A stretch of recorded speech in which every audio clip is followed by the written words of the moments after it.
नमो बुद्धाय. जय भीम. 3. पुत्रासाठी विनय. मुलांनी वडिलांची सेवा करावी. त्यांनी असा विचार मनात आणावा की माझ्या वडिलांनी माझे पालनपोषण केले आणि मी त्यांना पोसले पाहिजे. त्यांना जी कर्तव्य करावी लागली ती आता मी केली पाहिजेत. माझ्या कुळाची परंपरा मी चालवली पाहिजे आणि त्या परंपरेला जुळेल अशी योग्यता मी माझ्या अंगी आणली पाहिजे. वडील मुलावर प्रेम करीत असतात. दुर्गुणांपासून त्याला परावृत्त करतात. सद्गुणांचा त्याला उपदेश करतात. आपल्या व्यवसायाचे त्याला शिक्षण देतात. त्याला समजेल असे त्याचे लग्न करून देतात आणि योग्य वेळी आपली सारी मालमत्ता त्याच्यावर सोपवतात. 4. शिष्यासाठी विनय. शिष्याने पुढीलप्रमाणे आपली गुरुची सेवा करावी. ते आले असता आसनावरून उठून त्यांना मान द्यावा. त्यांना अभिवादन करावे. त्यांची सेवा करावी. ते शिकवतील ते उत्सुकतेने शिकावे. त्यांचे कोणते काम करावयास पडले तरी ते करावे आणि ते अध्यापन करीत असता एकाग्र चित्ताने ते ग्रहण करावे. कारण गुरु शिष्यावर प्रेम करतात. जे त्यांना ज्ञान आहे ते त्या शिष्याला देतात. जे एकदा शिष्याने ग्रहण केले आहे ते त्याचे ज्ञान गुरु अध्यापनाने दृढ करतात. ते सर्व विद्या आणि कला त्याला पूर्णपणे शिकवितात. त्यांचे मित्र आणि सोबत्यांशी त्याच्या संबंधी चांगले बोलतात आणि ते सर्व तऱ्हेने त्याच्या रक्षणाची काळजी वाहतात. 5. पती पत्नीसाठी विनय. पतीने आपल्या पत्नीचा सन्मान राखून आदरभाव प्रदर्शित करून पत्नीशी एकनिष्ठतेने वागून तिला सत्ता देऊन तिला लागणारे दागदागिने पुरवून तिची सेवा करावी. कारण पत्नी त्याच्यावर प्रेम करते. ती सासर माहेरच्या नातलगांचे आदरातिथ्य करून आपले कर्तव्य बजावते. ती पतिव्रतेने वागते. आपल्या नवऱ्याच्या उपरचित धनावर दक्षतापूर्वक लक्ष ठेवते आणि उद्योगाने आणि कुशलतेने आपली कर्तव्य पाळते. कुलपुत्राने औदार्याने दाक्षिण्याने दानधर्माने आपल्या मित्रांची आणि सहकाऱ्यांची सेवा करावी. आपल्यासारखेच त्यांना वागवावे आणि आपण स्वतः त्यांना दिल्या शब्दाप्रमाणे वागवावे. कारण त्याचे मित्र आणि परिचित त्याच्यावर प्रेम करतात. तो गैरसावध असताना त्याचे व त्याच्या मालमत्तेचे रक्षण करतात. संकटात ते त्याला आधार देतात. त्यांच्या आपदावस्थेत त्याग करीत नाहीत आणि त्यांच्या परिवाराच्या हिताला जपतात. 6. मालक व नोकर यासाठी विनय. धन्याने नोकर चाकरांना पुढीलप्रमाणे वागवावे. त्याने त्यांच्या सामर्थ्याप्रमाणे त्यांना काम द्यावे. अन्न व मजुरी द्यावी. ते आजारी पडले असताना त्यांची शुश्रूषा करावी. असाधारण स्वादिष्ट पक्वाने त्यांना वाटून खावी. वेळ पडेल तेव्हा त्यांना रजा द्यावी. कारण नोकर चाकर हे धन्यावर प्रेम करतात. ते त्याच्या पूर्वी उठतात आणि त्याच्या नंतर झोपतात. त्यांना जे द्यावे त्यात ते समाधान मानतात. ते आपले काम चोख बजावतात आणि त्यांची कीर्ती सर्वत्र वाढवितात. कुलपुत्राने आपल्या धर्मगुरूंची सेवा काया वाचा मनसा त्याचबरोबर प्रीती करून आपल्या घराचे दार त्यांना सदैव मोकळं ठेवून व त्यांच्या ऐहिक गरजा भागवून करावी. कारण धर्मगुरू आपल्या शिष्याला दुष्कृत्यापासून परामुख करतात. त्याला सन्मार्गाचा उपदेश करतात. मायेने त्याच्या संबंधी विचार करतात. जे पूर्वी कधी कानी पडले नाही ते शिकवतात आणि पूर्वी जे कानी पडलेले असते ते चूक असेल तर त्याची सुधारणा करतात. तात्पर्य. तथागताने सिकलाला वरीलप्रमाणे उपदेश केल्यावर तो म्हणाला, सुंदर, फार सुंदर. एकदा स्थानभ्रष्ट झालेली वस्तू ज्याप्रमाणे परस्थानावर बसवावी किंवा जे गुपित होते ते उघड करावे किंवा पथभ्रष्टाला सन्मार्ग दाखवावा किंवा काळोखात दीप लावावा आणि डोळे असतील त्यांना सन्मार्ग दाखवावा, अगदी त्याप्रमाणे तथागताने मला अनेक रीतीने सत्य विशद करून सांगितले आहे. मी तथागतांना त्यांनी सांगितलेल्या धम्माला आणि संघाला शरण जातो. आजपासून आमरण शरण आलेल्या या उपासकाचा स्वीकार करावा.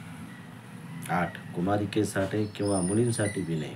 एकदा तथागत भद्दीय समीप असलेल्या जेतवनात राहत होते. तिथे मेंढकाचा नातू उग्गह याने त्याला भेट दिली आणि अभिवादन करून तो त्यांच्या बाजूला बसला आणि तथागतांना म्हणाला, तथागत, उद्या आपण माझ्या घरी भोजनास यावे. तथागतांनी त्याला मूकसंमती दिली. तथागतांनी आपले आमंत्रण स्वीकारले. हे पाहिल्यावर उग्गह आपल्या स्थानावरून उठला व तथागतांना अभिवादन करून तो उजव्या बाजूने निघून गेला. रात्र संपल्यावर तथागतांनी चिवर परिधान करून आणि अन्नदान स्वीकृतीपात्र व चिवर घेऊन उग्गहाच्या घरी आले. तिथे तथागतांसाठी सज्ज ठेवलेल्या आसनावर बसले. उग्गहाने स्वहस्ताने तथागतांचे समाधान होईतोवर अन्न वाढले. तथागतांनी अन्नदान स्वीकृती पात्रावरून आपला हात काढून घेतल्यावर उग्गह बाजूला बसला आणि म्हणाला, तथागत, या माझ्या मुली, त्या आता पतिग्रही जाणार आहेत. तथागताने त्यांना शहाणपणाचा सल्ला द्यावा आणि दीर्घकाळ त्यांना सुख मिळेल, त्यांचे हित साधेल असा त्यांना उपदेश करावा. यावर तथागत त्या मुलींना उद्देशून म्हणाले, मुलींनो, तुम्ही अशा प्रकारचे वर्तन ठेवावे की आमचे आईबाप आमचे सुख आणि हित साधण्यासाठी प्रेमाने ज्या पतीच्या हाती आमचा हात देतील त्या पतीविषयींच्या प्रेमबुद्धीने वागू. आम्ही सकाळी लवकर उठू आणि सर्वांच्या शेवटी झोपू. मनपूर्वक काम करू. कुठलीही गोष्ट करायला सांगताना ते गोडीगुलाबीने करायला लावू. नेहमी गोड आवाजात बोलू. असे वागायला शिका. त्याप्रमाणेच आमच्या पतीचे आप्तेष्ट, आईबाप, संन्यासी अथवा पूजनीय माणसे या सर्वांना आम्ही मान देऊ, त्यांचा आदर करू. ते आमच्या पतीच्या घरी येतात त्यांना आसन आणि पाणी देऊन त्यांचा सत्कार करू. असे वागायला शिका. त्याप्रमाणेच पतिग्रहाची सर्व कृत्ये, मग ती लोकर विणण्याची असोत किंवा कापूस विणण्याची असोत, मोठ्या कौशल्याने व चपळाईने करू. कोणत्याही कामाचे स्वरूप नीट समजावून घेऊ, म्हणजे ते आम्हाला सुलभतेने करता येईल किंवा करवून घेता येईल असे वागायला शिका.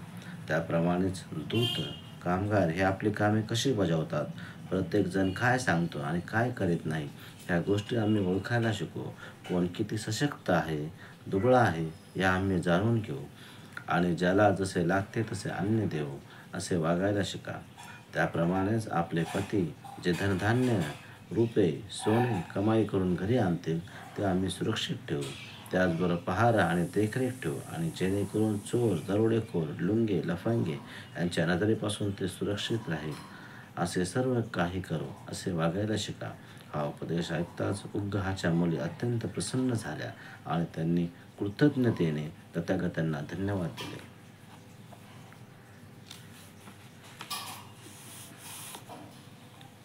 षष्ठ खंड, तथागत बुद्ध आणि बुद्धांचे समकालीन. भाग पहिला. तथागत बुद्ध व बुद्धांचे समर्थक, सहाय्यक करते. 1. बिंबिसार राजाकडून भेट. बिंबिसार राजा हा तथागतांचा फक्त अनुयायीच नव्हता, तो त्यांचा परम भक्त आणि धम्माचा एक प्रमुख आधार होता. उपासक झाल्यावर बिंबिसाराने विचारले, भिक्खू संघासह तथागत उद्या माझ्याकडे भोजन घेण्यास संमती देतील काय? तथागतांनी मुग्ध राहून संमती दर्शवली. आपले निमंत्रण स्वीकृत केले गेले आहे असे समजल्यावर बिंबिसार राजा आपल्या आसनावरून उठला. त्याने तथागतांना अभिवादन केले आणि तथागतांच्या भोवती प्रदक्षिणा घालून तो निघून गेला. रात्र संपताच बिंबिसाराने उत्तमोत्तम भोजनाची सिद्धता केली आणि वेळ होताच तथागतांना तो म्हणाला, तथागत, वेळ झाली, भोजन तयार आहे. तथागतांनी 2 प्रहार होण्यापूर्वी चिवर परिधान केले. उत्तरीय आणि अन्नदान स्वीकृती पात्रासह पूर्व जटिल भिक्खू समवेत तथागतांनी राजगृहात प्रवेश केला. तथागत बिंबिसार राजाच्या महालाकडे निघाले. तिथे गेल्यावर त्यांच्यासाठी सिद्ध केलेल्या आसनावर भिक्खूंसह ते बसले. बिंबिसार राजाने पंक्तीच्या प्रमुख स्थानी असलेल्या तथागतांना उपस्थित भिक्खू वर्गाने स्वतःच्या हाताने भोजन वाढले आणि तथागतांनी भोजन झाल्यावर आपले अन्नदान स्वीकृती पात्र धुवून स्वच्छ करताच बिंबिसार राजा तथागतांजवळ बसला. तथागतांजवळ बसल्यावर बिंबिसार राजा विचार करू लागला, तथागतांसाठी निवासाची जागा कुठे बरे निवडावी. गावापासून फार दूर नको आणि अगदी जवळही नको. तथागतांना भेटण्यास जाणाऱ्या लोकांना सोयीस्कर आणि सुगम अशी असावी. दिवसा गजबजलेली नाही अशी शांत, रात्री जनसंपर्कापासून दूर, एकांतात आणि निवृत्तवासास अनुकूल अशी. बिंबिसार राजाला मग आठवले, माझे विळोवन उद्यान गावापासून फार दूर नाही आणि जवळही नाही, शिवाय येण्या जाण्यास सोयीस्कर. बुद्ध प्रमुख असलेल्या भिक्खू संघास मी ह्या विळोवनात उद्यानाचे दान केले तर? मग बिंबिसार राजाने पाण्याने भरलेले सुवर्णपात्र घेऊन तथागत बुद्धांना दान देताना तो म्हणाला, आपण ज्याचे प्रमुख आहात त्या भिक्खू संघास माझे विळोवन उद्यान मी दान देत आहे. तथागतांनी उद्यानाचा स्वीकार केला. तथागतांनी नंतर प्रवचन करून बिंबिसार राजाला उत्साहित, उद्युक्त आणि आनंदित केले व आपल्या स्थानावरून उठून तथागत निघून गेले. या प्रसंगानंतर तथागतांनी प्रवचन करताना भिक्खूंना सांगितले, भिक्खूंनो, या उद्यानाचा स्वीकार करण्यास तथागत तुम्हास अनुमती देत आहेत. 2. अनाथपिंडकाकडून भेट.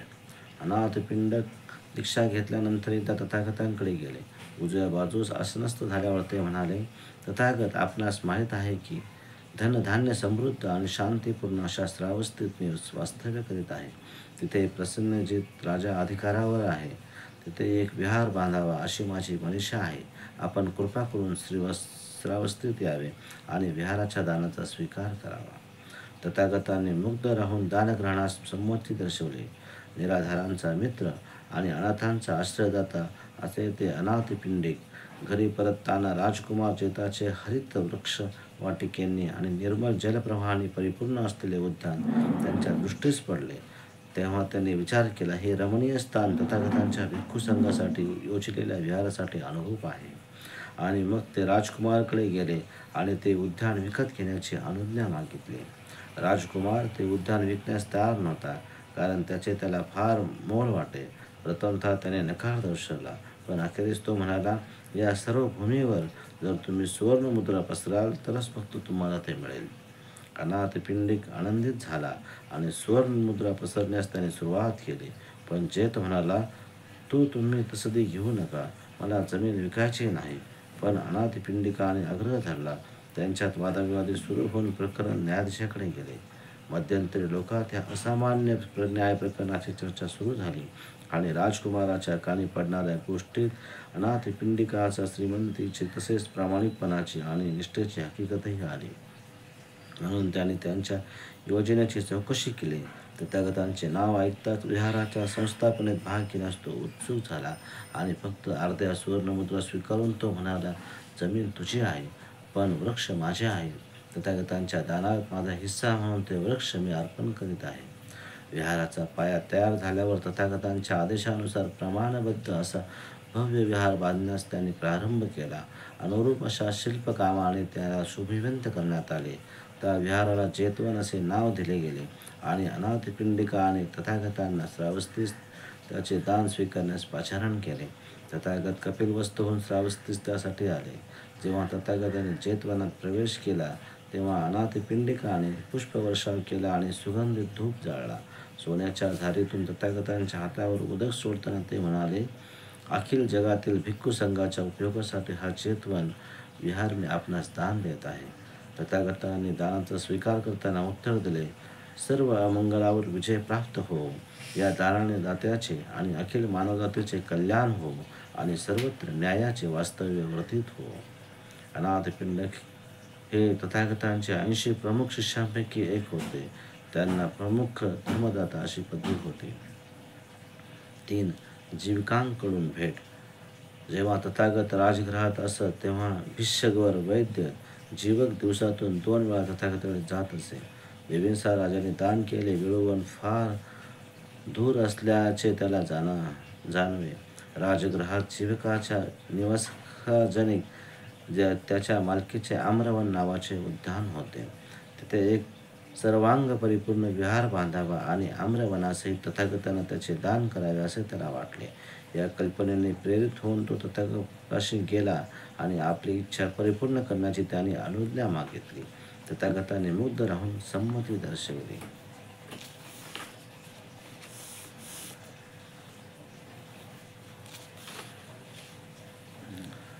4. आम्रपालीकडून भेट. तथागत नालिकांमध्ये विहार करीत असताना तथागतांना दुसऱ्या ठिकाणी जावेसे वाटले. त्यांनी आनंदाला हाक मारली आणि म्हटले, चल आनंदा, आपण वैशालीला जाऊया. बरं तर. संमती दर्शवून तथागतांना आनंद म्हणाला. नंतर महाभिक्खू संघासहित तथागत वैशालीकडे निघाले. तेथे आम्रपालीच्या आम्रवनात तथागत वास्तव्यास गेले. तथागत वैशालीस आले असून आपल्या आम्रवनात राहिले आहेत असे कलावंतीन आम्रपालीला समजले. तिने पुष्कळ शासकीय वाहन मागवून त्यापैकी एकात स्वतः आरूढ होऊन वैशालीहून आपल्या परिवारासह ती आम्रवनाकडे निघाली. जिथपर्यंत रथ जाऊ शकला तिथपर्यंत ती रथातून गेली. मग खाली उतरून तथागत जिथे होते त्या स्थानापर्यंत पायाने चालत जाऊन जवळ गेल्यावर तिने तथागतांना अभिवादन केले आणि ती एका बाजूस बसली. ती तशी बसल्यानंतर तथागताने तिला धर्मोपदेश केला. नंतर तथागतांना उद्देशून ती म्हणाली, तथागत, भिक्खू संघासहित उदयिक माझ्याकडे भोजनास येतील काय? तथागतांनी मुग्ध राहून संमती दिली आपल्या आमंत्रणाचा त्याने स्वीकार केला.